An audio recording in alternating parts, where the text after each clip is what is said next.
guys, அன்னைக்கு ஒரு சூப்பரான ஷூ ரேக் ஒன்று வாங்கியிருக்கேன்னு போஸ்ட் பண்ணியிருந்தேன்ல, அதோட இன்ஸ்டலேஷன் ஸ்டெப்ஸ் தான் இந்த வீடியோ.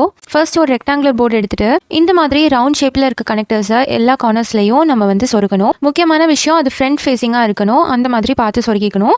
அதுக்கப்புறம் ரெண்டு சைடும் நம்ம ஸ்கொயர் ஷேப் உள்ள போர்டை ஃபிக்ஸ் பண்ணணும். இது எல்லாமே ஈஸியாக சொருகிற மாதிரி தான் இருக்கும், அதனால ஈஸியாக நம்ம பண்ணிடலாம். என்ன அதோட சைட்ஸை நம்ம கரெக்டாக பார்த்துட்டு நம்ம இன்சர்ட் பண்ற மாதிரி இருக்கும். இப்போ 4 சைடும் இந்த மாதிரி இன்சர்ட் பண்ணிட்டேன். இன்சர்ட் பண்ணும்போது டிசைன் உங்களை ஃபேஸ் பண்ற மாதிரி வச்சுக்கோங்க.